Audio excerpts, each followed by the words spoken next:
You see, you and I, we might be searching for the right thing, but in the wrong place.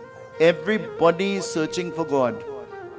Everybody fighting whose religion better and who God better. And you know what? There's only one God. There is only one God.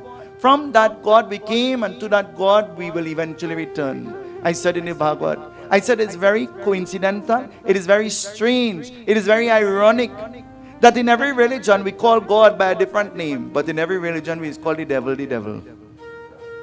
Because the devil comes to the religious people, the people who pretend to be religious, now to tell them Parsad is devil food.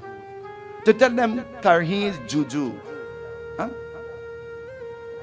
I told before, I had an aunt, she used to say, I want the Parsad, but the one where you bless, the one in the bowl.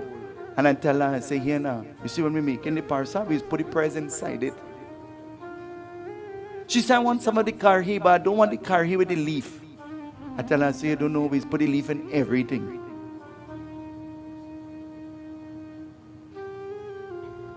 Do you know a person who is born into a religion is not a fanatical person? They will embrace everything. But you see the man who convert, you see the man who gets converted overnight? Bhajumana Hari Hara Om. Narayan, Narayan. And I know that will touch many people's nerve, because the truth always offends. All of a sudden, them is the best whatever. All of a sudden.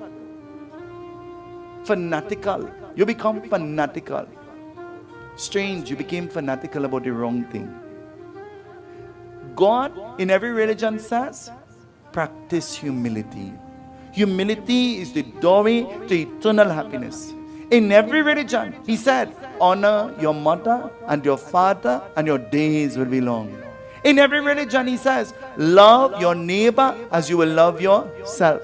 In every religion, he says, give. Give and it will come back to you multiplied. Every religion tells the same thing. But you know what? We choose bits and pieces that we think will contradict the other religion, and that's what we dwell on. That's what we dwell on. Recently in our group, we had a death, and there was a funeral. And the funeral would have been a Christian funeral.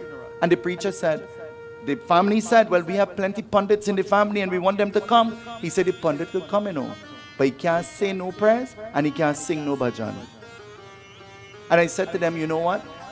So they just want me to talk. I say, well, you know what? Wrong pundit. Because when I don't talk, he could be dead too. I said to them, I'm not going to come because I don't want to aggravate myself. But my conscience did not permit me to do that. I plotted in my mind, I will go to the cremation, at the cremation site. He asked them at home. He said, where the pundit that was supposed to talk? And she said, well, the pundit didn't come again. And he looked at her, and you know what he said to her? Live on video, on the live stream, I'm hearing him because he has the mic. He said, well, I tell you, them pundit is disappointed. But you see, if I went there, the only disappointed person would have been there, would have been him. Because you know why? As Hindus, we act weak. As Hindus, we act vulnerable. As Hindus, we act very docile.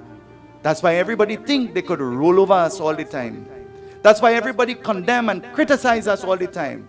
Why nobody criticizes any other religion but Hinduism? Nobody criticizes anything else but Hinduism. Because you know why? Hinduism is the greatest of them all. That is why. That is the only reason why.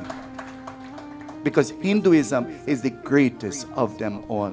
We belong to a great religion that taught us that whether what anybody throws out to us, embrace, forgive, forget. Don't live in the past and be the best version of you.